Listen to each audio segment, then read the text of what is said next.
I think for me, part of what I wanted the book to reflect, and I think it does to an extent, or I hope it does, is the way that my sort of sensibilities were shifting over the course of writing this book, and how what was happening in the world shaped the way that I created art, and how I sort of situated my own identity in relation to this sort of ever changing world. Which is to say, I started this poetry collection. I started writing it in probably in 2014, after Mike Brown was killed in Ferguson, and so much of the first a sort of year of writing those poems was animated largely by anger and fear and just a sense of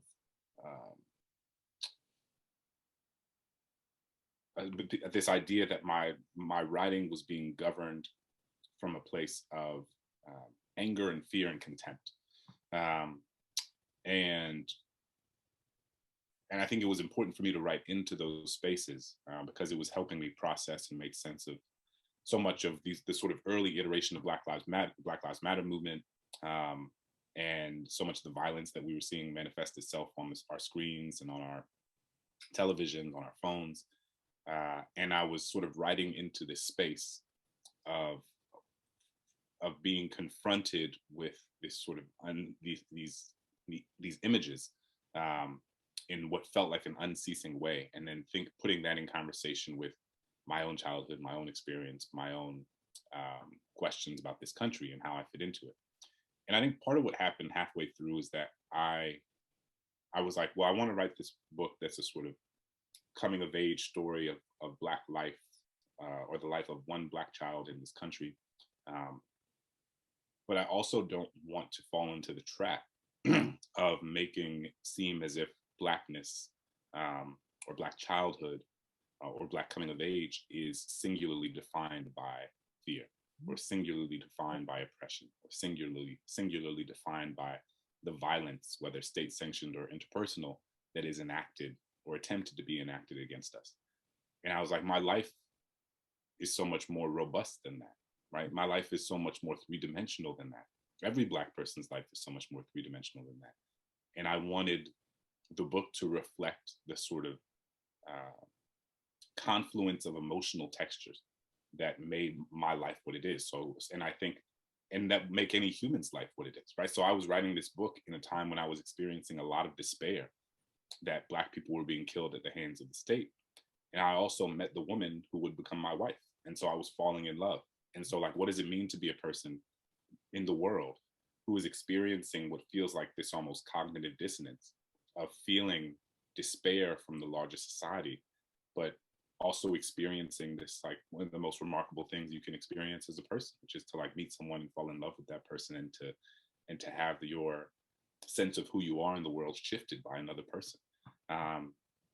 And these things were happening at the same time. And so I was like, I want to honor that in my work. Like, I want these poems to be sort of reflective of what was happening in my own interiority, which is to say, like, thinking about what was happening in the outside world, but also thinking about what was happening in my own sort of small world.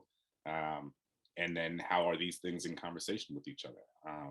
And so, you know, there are poems about falling in love that are also sort of situated between these moments of despair, but that's how I experience the world, right? You know, like that's how all of us experience the world. We are never singularly experiencing despair or singularly experiencing joy. It is always some gradation, some entanglement, some confluence of all of those things.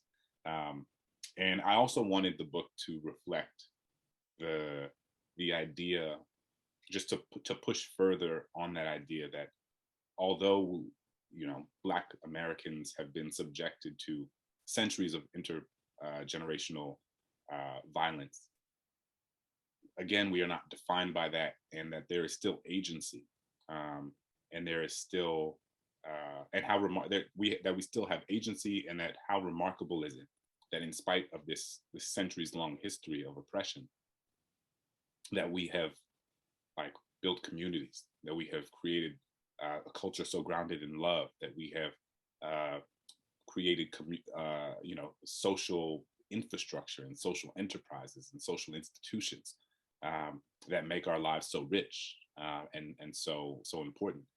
And so, that's a long way of saying I wanted the book to reflect my own way of thinking, because I was like so set on what was happening. I was so angered by it and felt so tied to it. And then I had to sort of release myself from that, just personally, between two, because this book is written between 2014 and 2016.